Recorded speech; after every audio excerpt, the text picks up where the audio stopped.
But what I wanted to open up by saying is, this is like an interesting opportunity for you this year, because right now you're looking at somebody that's been in the games industry for 35 years. So any questions that you've got today of things that you want to know, any horror stories that you want to hear, things that you've always wanted to find out about toxic masculinity in the games industry but were too scared to ask, I'm probably your woman today.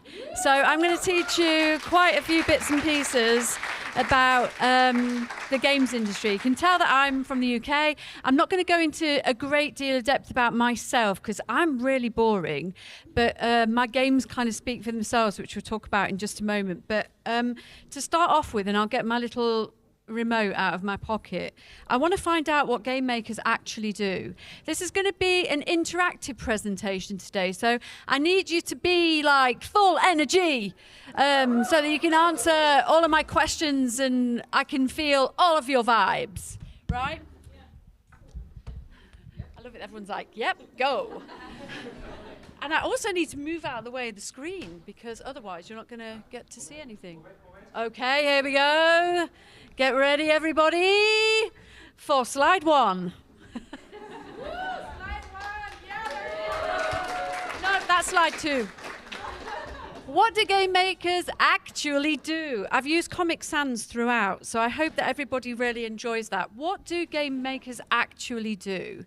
Well, we think that we do a variety of tasks from creative to programming, to management, to community management, QA, all of that type of good stuff. What do you think that we also do? Anybody that answers all of these questions for me, I will just end the presentation there because we won't be able to go any further because you will have done all of my work for me, and this is a good thing.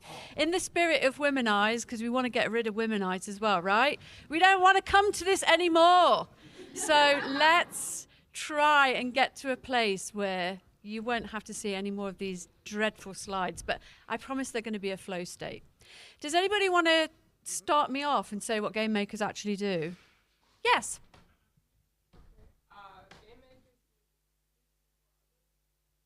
Correct. We're so benevolent. We're so benevolent. We give. We give. We never take. We always give. Yeah, that's good.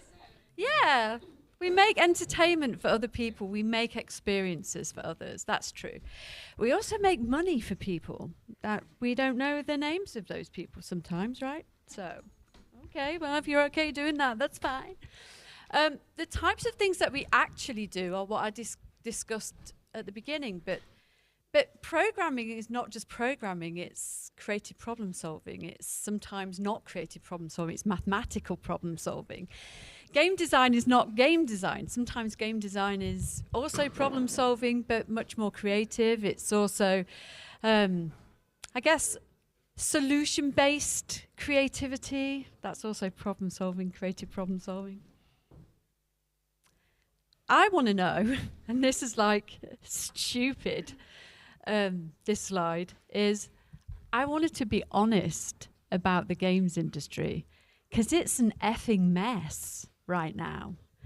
And I want to know whether we can get a bit honest about it. One of the reasons why the games industry is such a mess is it's being run by management consultants. It's being run by these faceless people that make money, whose names we don't know. I remember being at my desk when I was working on Transformers Universe, RuneScape, Stellar Dawn, if anybody's heard of Jagex. So I was working at Jagex, and these guys just came round and said, oh, hi, this is this guy and this guy. Guys, of course. And yeah, they're going to be making the decisions from here on out. I was like, wait a minute. I'm the lead designer of this game. I make the core decisions of what's happening. Talk to the executive producer if you want decisions that are based on money. Nobody's going to change my design unless you'd like to pick a window that you want me to throw you out of. I didn't mention at the beginning, I'm an incredibly aggressive game veteran. So my aggression in the games industry has probably got me to where I am today. So you don't have to commit violence every time, but it does help if you can hold your own in the games industry, right? So I asked him to pick a window. Yeah. I asked him to pick a window, and then when he didn't want to pick a window, he called for HR and said, "Ooh, lady being nasty to me. Please remove lady from team." I didn't go, because then I decided to pick a fight with everybody in the management team. In the end, these two guys went, but do you know who they were? They're both the creative directors from Rockstar, and they wanted to turn what we were making into Grand Theft Auto. And I said, "I don't think so, guys. Get the F out of here." But the reality is that's exactly what we're going through in the games industry right now. And because it's changing, and because has anybody been faced with layoffs? Yeah. What are we going to do? What do we have to do to show people that we're good at our jobs and we know exactly what it is that we're doing? Well, I want to be able to try and help you with that today. So instead of just dancing skulls and skeletons and going, "Oh, everything's okay, we're going to get another job," instead I want to look at what your core skills are and how we can build from them. Okay, so we're going to play a game of Never Have I Ever. Hands up if you've never shipped a build at 3 a.m. Oh, you've never shipped a build at 3 a.m.? You ain't lived, girls. You've never balanced a broken system. Oh, you're also perfect. You've never balanced a broken system. Somebody just put their hand up there and was like, I don't know. You've never designed around player frustration. You've never designed around player frustration. Okay. And you've never explained your job to your confused relatives? I don't want to see a single hand up. Come on. No hands up. Never have you ever had to describe your job to your confused relatives. Have you? Oh, my God. You've never cried over a milestone. Have you ever cried over a milestone? Yeah, we've all cried over a milestone. Have you fixed something 5 minutes before launch, not lunch? 5 minutes before launch, yeah, that's the good stuff right there. I feel that. And never have I ever accidentally become a psychologist. You've never been a psychologist. But a lot of people have. And then I want to ask you whether you think these things that I just read out are niche skills. Do you think they're niche skills? They're not niche skills. No. You're doing systems thinking. You're thinking under pressure. You're pressured all the time in the games industry. You could probably run an emergency room because you're thinking all of the time. Think about what Madeline has to do, Michael, Ruth, Stephanie today. Think about what all of these guys, they're constantly thinking all the time. They're on. Who have we got to see? What's next? What's coming up? Why is Kelly late? Why does she keep talking? And why isn't she just moving through these slides? Well, think about yourselves as well, because these are a lot of the skills that you deploy every single day in your job, okay? Let's see whether you can have a look at this cute little GIF. So we've played Never Have I Ever. And now what I want to know is what these people do. So these are the lies that we tell ourselves. We tell ourselves that we're just a producer, that we're just a UI artist, that we're just a game designer. Jesus, people, I haven't been a game designer for absolutely years, but I have been an operations, what are they called? Operations officer and COO. I'm currently a founder of a startup, but I'm not a typical junior designer. I don't label myself in these ways, and you shouldn't either. You do the work, and the work that you do doesn't need to be categorized or labeled. But I want you to think a little bit more about the fact that you're probably more of a systems thinker, a behavioral analyst. So when you're looking for jobs after being laid off, these are exactly the types of roles that you should be looking for. Not just looking for, we want a middleweight game designer. What the hell is a middleweight game designer? Nobody knows what that is. Listen, when I first started making video games in 1992, we didn't even have credits. credits. Just think about that for a second. There's no rolling bit at the end that says, oh, and thanks to this person, and thanks to this person. No, we were just part of a team. And it's teamwork that made the dream work. We don't need to be recognised all the time for everything that we do. But we do need to speak up when we are being wronged for the jobs that we're being paid for. And so that is important. If you feel that you're being forced into an area that you're not comfortable with, or if you feel that you should be recognised for more of what it is that you're doing and less of what it is that the management consultants are paying you for, then for heaven's sake, flag it up. But do start to think, if you have been laid off, about exactly what it is that you can contribute in other ways, and not just in the middleweight game designer. What rubbish title that is. Get rid of it now. Okay, let's talk about me. Ugh. Sorry, everyone. So, these are just some of the games that I've worked on in 35 years. The big ones, obviously, are Transformers, my first game, Tomb Raider, and, yeah, the original Tomb Raider, and Halo 3. I'm sure many people have heard of these games. Transformers universe, also I created the entire Bible backstory and everything for the game, which ended up being all of the films, which is interesting. But I'm not interested in those things. What I'm actually interested in is all the other stuff. The Smithsonian Institute, Audemars Piguet, the Science Gallery, Sotheby's, JP Morgan, IWC Schaffhausen, Massican, Groupe Mutuelle. These aren't game studios.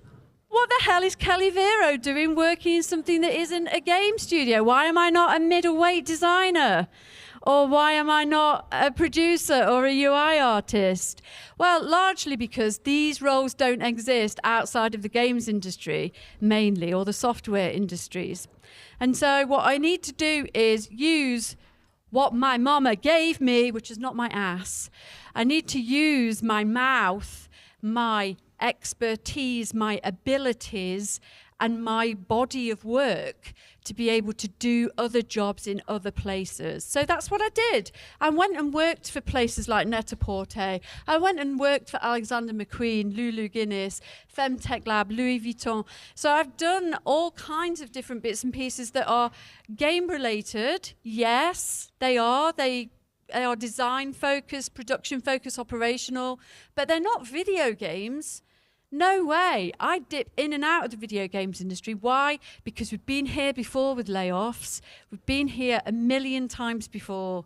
When games are over budgeted, there is a cliff that everyone falls off, and that cliff is ramping down. Every 10, 15 years, we will find that we will be looking for another job again, and it won't be in the industry that we set out and dreamt of and wanted to be in. So how did I get into it? Ruth likes this story, so I thought I'd share it again. In 1979, I put a peseta in an arcade machine in Spain, and then I fell in love. Oh my God, look at that cute little pink-haired face. It's so amazing. I couldn't help myself. It was just too much. I was so happy. Look at that. And then fast forward to 1992, I'm getting drunk. I'm wearing a stupid headgear. I'm getting really drunk and having a good time. And some guy asked me, what can you do? And I say, I can do anything. And that's right. I can do anything. Women in our industry can do whatever they want, when they want to do it, when they goddamn feel like it. So don't ever feel like, well, when I say to you, what else can you do? And you say to me, I'm just I don't want to hear I'm just ever again. You're not just an anything. You're many things, and you're whatever you want to be. Right. Back to transferable skills, because we are literally everywhere. Games can be found in everything currently. Any type of technology, there's usually a game in it. Gamification, yeah, we created that term, so what? We're making video games, we let you have games, go for it. But now we put gamification, daily progression, daily rewards, blah, blah, blah, blah. You can get 10% off this if you download that and you log in every day and blah, blah, blah. These are exactly the types of jobs that we need you for, because tech is just exploding, and tech is full of idiots that only think about how are we going to monetize this, and you're like, oh wait a minute, I'm a monetization expert. We can monetize it like this. We can use microtransactions. We can do this. So there's lots and lots of different roles and different jobs that you can do. It's wrong to just kind of think that the world is closed because there are so many layoffs going on and you really don't know what you're going to do. What you're going to do is you're going to go and work in another industry, and then a few years' time, like I did, come back to the games industry and completely destroy everything, or every cycle of development, or any methodology that people had in mind at the time. Oh, we work like this. Well, guess what, guys? You don't anymore. That's what happened on day one when I went into one of my roles. Someone said, where did you come from? And I'm like, the fashion industry. Oh, well, you don't know anything about games. I made Tomb Raider. Get out of here, you dicks. So think very carefully about how you can apply your skills into other places, and then what you learn in those other places, what you can bring back into the games industry. That's the only way we're going to make a totally level playing field in our industry, is if we go away, go, we're amazing, look what we did, and then come back and go, this is amazing, we're going to turn this place around. We've got to take ownership. If we don't take ownership, people are just going to pile drive through our careers, and that's not okay. I don't want any of you sitting in this audience today to be facing retirement and go, oh my God, I wish I'd have done this. Just go and do it. Nobody's stopping you. The only person stopping you is you. I mean, look at the state of me. This takes work. But I digress. I want to ask you again now, what's the one thing you do in games that people outside of the industry completely misunderstand? Hands up. What's the one thing you do in games that people outside of the industry completely misunderstand? When you have conversations down the pub or down the club, I mean, no one can afford to go to the pub anymore. So online, yes, please.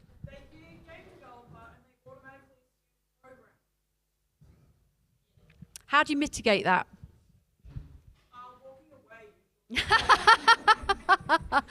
Good choice. Good choice. Get out of here. Yes? If you're a designer, they assume you're just doing art. Really? Yeah. But that's seldom. We seldom use art in design. We let the artist do art, right? Come on, guys. And how do you mitigate that, please? What do you say? Do you give them an example? Yeah, when you're talking about game mechanics or how to structure a story, that's absolutely design. I told somebody the other day, I think it might have been in Marseille, when they said, what do you do then if you're not in the games industry at the moment? So I've got a business where I make digital assets for video games. I make digital assets for everybody, from BMW and e-commerce stores to Roblox and, I don't know, Call of Duty, whatever. And I explained this to somebody in a real sort of flat elevator pitch, and then they said, okay, that's cool, elaborate. So I started elaborating and talking about it, and they just went, ah. And I almost like wanted to put my hands behind their back so they didn't fall backwards and fall over, because I lost the room in like a second. It's so amazing when that happens. Sometimes I do it on purpose as well. I'm like, you don't know what I'm doing. You haven't got the first clue. I'm not going to tell you, instead I'm going to hit you with a wall of words, and you're just going to go, oh God, what is she saying? Or someone actually recently just moved away. They just walked off. I was like, okay, bye. That was great. That was in Switzerland, where I'm from. Does anybody else want to comment on what's the one thing you do in the games industry? How do you tell your folks as well, or your friends, what it is that you do? Please. My mom keeps telling the people that work for me that they are my little friends. So that being a studio director is being, alone with your little friends making little Being games. a studio director? Wow, first give you a big round of applause for being a studio director. Thank you for taking all of our stress and angst. Thank you, you're a sponge. Next time she says that you're with your little friends, just say, Mom, my little friends are worth like 10 billion on the balance sheet. Okay, shut up. Okay, so next up, I want to talk about the types of, and I'll whiz through this really quickly. So I mentioned a little bit, e-commerce desperately needs technical support, but it needs technical support coming from a design place. So we really need people who have got experiences that are involved in building experiences, right? So we need that desperately, because e-commerce is dying and it's becoming spatial commerce now. So we're using much more activity or inexperience sales models now. So things are much different. Additionally, healthcare. Does anybody know what femtech is? Femtech is an absolutely fantastic word, portmanteau, of female technology. So it's everything from period apps to fertility apps, anything that is associated with non-binary females, anything like that, that involves some form of tech. You can get a great deal of funding for it and you can build some fantastic products. And we really need game designers inside that space. I'm currently one of the few voices that advocates inside the femtech space. And frankly, I'm exhausted. I need your help. Okay, and AI, boo, AI is so poo. But we wouldn't be anywhere in AI if we didn't have QA. So we really need more QA, more community managers. You know, Anthropic are always hanging out of the asses of these management consultant guys at big AAA games because they're desperate for the QA quotient. They really want people to just, can you just moonlight on the weekend and work on our AI for us? Because QA have we got any QA in the room?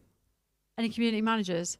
The most important people in the games industry. I'll say that again. QA are the most important people in the games industry. They sort out all of your problems and they clean up after you. Okay? Love them. Okay, so let's talk about you before I go. And I just want to say that you guys are going to have quite a day today. If I've just kicked it off for you, then imagine that it's going to stay up there for the rest of the day, okay? I mean, we were there with Stephanie, to be fair, and then everything that happened. So, how would you improve a chosen industry with game industry knowledge? That's what I want you to think about today. I don't want you to shout out at once, but I want you to think to yourself, ooh, this is a thing that I've always wanted to do. Maybe I should, you know, if I'm being laid off, maybe go and talk to, you know, Louis Vuitton or whomever, some manufacturers, and figure out like how I can gamify what it is that you're doing or how I can add my expertise to that space. That's what I want you to think about today. I want you to think about you and building your own transferable skill set, because it is a tool set. It's not just a kind of fair weather friend that just comes and goes and now you're a middleweight designer again. Jesus Christ, no. What I want it to be is a lifestyle choice for you, okay? Because the games industry for the last 35 years have been for me. And the skills that matter the most inside this space are as follows: systems thinking, design thinking, game thinking, QA, production, adaptability, ethics. We do ethics really well in the games industry. Although our margins are shrinking, we've always been pretty amazing at that stuff. So please, can we keep the ethics bit high and try and share that love across the entire network? And then I want the next generation to feel a little bit more like they're falling into a world of games, because that's exactly what's happening. Look around you. Kids are not interested in watching TV anymore. They're more interested in being in Grow a Garden or Generation Brain Rot type games. If that's where the audience is and that's something that you feel passionate about, build for them. Don't be elitist and say, we don't do Roblox. You do Roblox. I've seen you do Roblox. Go and build in Roblox. You'll be a millionaire.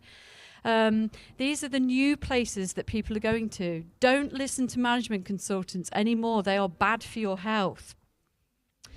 I would, sorry if there's any management consultants in the room. I would also ask you to take away from today one skill that you have mark it down, and think how you can use it inside another industry. And then I want you to make friends with people from that industry. I want to set you a homework target of moving away from your comfortable games world. We can support each other till the end of time. I'm still happily supported after 35 years inside the games industry, but even I know that we need to look around us and see where else can we apply some of our skills to other bits and pieces. I wanted to just do this because I wanted to say that you'll never... Oh, it's okay. You're never just making games. Sometimes you're making really bad AI images too. I really like that crocheted tank. I just think it's so good. There's like a whole world of things that you do that we take for granted and we don't celebrate you for. And I think one of the key issues is that you don't celebrate yourselves enough. And if you celebrated yourselves a little bit more and you were proud of your body of work and your expertise, you'd probably spend more time outside of your own industry. And that's the truth. You feel comforted here because you're in a room of trust, in a safe space. Go and be unsafe for a little bit and see what that teaches you. Like, a snake with a horse's head. And finally, here are just some of the women that I wanted to show you from my book. I wrote a book about women who have overcome quite a lot to be leading women in digital and technology. And it's done really, really well. It's an audio book. I've got some books with me today as well.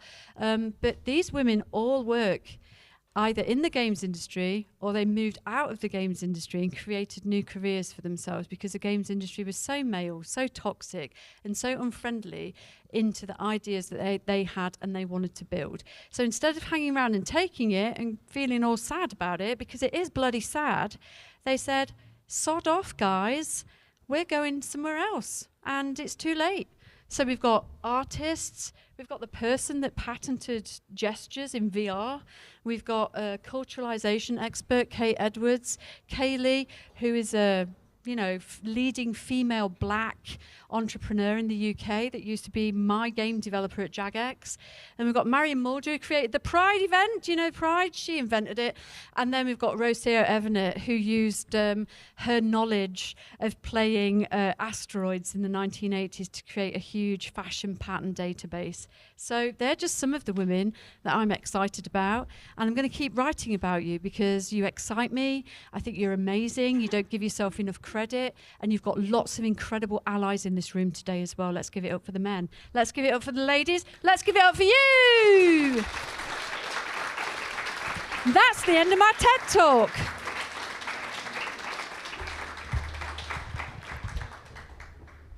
Did you enjoy it? Did you? Yes. Okay. Stay a little longer, Kelly. So we still have 5 minutes. Oh, God, I missed. Yeah, for questions. So 35 years of experience? Yeah. Do you have, what do you want to know? Yeah. Do you have any questions? No? Yeah, okay. Where's Stina? Stina with a microphone here in the front. Stina with the microphone. Get that mic over here, my girl. Hello. Hello. Hello. Hi. First of all, amazing hair, by the way. I just had to say it. And I get it a lot. You said you worked on Tomb Raider. I'm a huge fan, and Yeah, I just wanted to great. know what exactly you did. I'm just curious. Oh, are you ready? Yeah. Okay. So I started off by being the girl that made the cups of tea for all the guys. And then I worked on Lara. Yeah. Cool. Voice, story. So you might have heard me say a few words before. Yes, you recognize this voice a little bit. And I think that Lara is fantastic. She's evolved massively, but she's been a huge part of my life for sure. Like you, I'm a huge fan of Lara. Huge.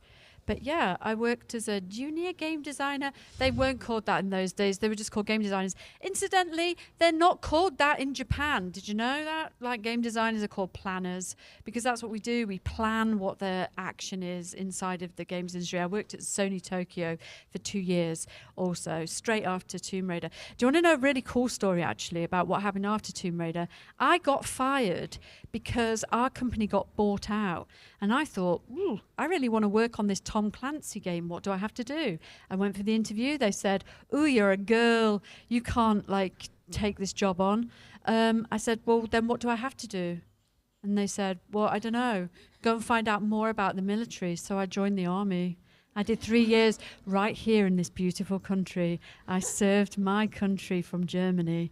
Isn't that great? I learned how tanks work, how grenades work, how bullets work, so I could get another job. If that's not transferable skills, folks, I don't know what is! But yeah, I was a designer, yeah. Any more questions? Hello. Hello, thank you for this very energetic and insightful talk. I It was hope very you're all inspiring. exhausted. You mentioned going to other industries, and an issue I have is if I were to go into another industry and go like, yeah, I'm coming from game development and I will make everything better with my skills, I would feel weird, because if I were to go into the fashion industry, I like fashion, but I don't know anything. I've never shipped like a collection or anything. And you mentioned when you returned to the games industry, they were like, what have you done? And you could say like, well, I've made Tomb Raider, which is obviously credits in the games industry. So It's a how good would door I opener. approach going into another industry that I don't have any credits in? Listen, the conversations I had in the fashion industry when I first went into it were like this, honestly. Hi, I'm Kelly Vero. I've made and if you watch my TikToks, I always start like, hi, I'm Kelly Vero. I started off by saying, hi, I'm Kelly Vero, and I have made lots of video games that you've played and that you tell your children off for playing today. And they went, well, like what? I said, like Candy Crush. And they went, oh yeah, my son plays that. I don't know anything about Candy Crush. Fashion people don't know anything about the video games industry. You're literally starting off fresh. So a lot of the things that you do in transferable skills are about you. How you transfer your personality to fit inside another working environment is as important as what expertise you bring along for the ride.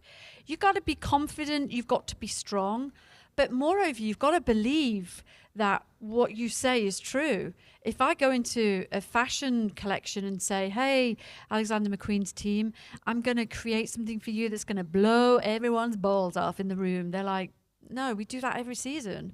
What can you do that's different? And so I think, oh, right, okay. I'm going to kind of put a new belt on Kate Moss. And they're like, no, we did that in 94. But they say things to me like, but you could fix our e-commerce images, couldn't you, by using Blender? And I'm like, hell yeah, I could.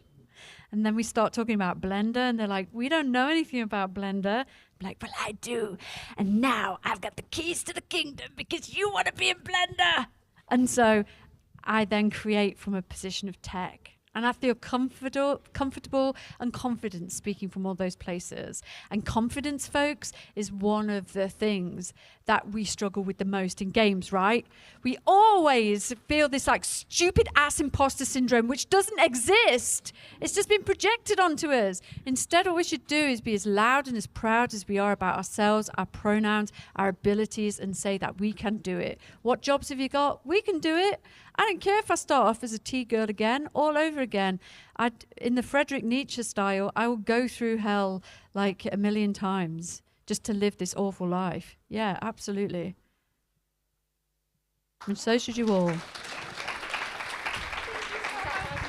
Yeah. Thank you so much. Give it up for Kelly. All right.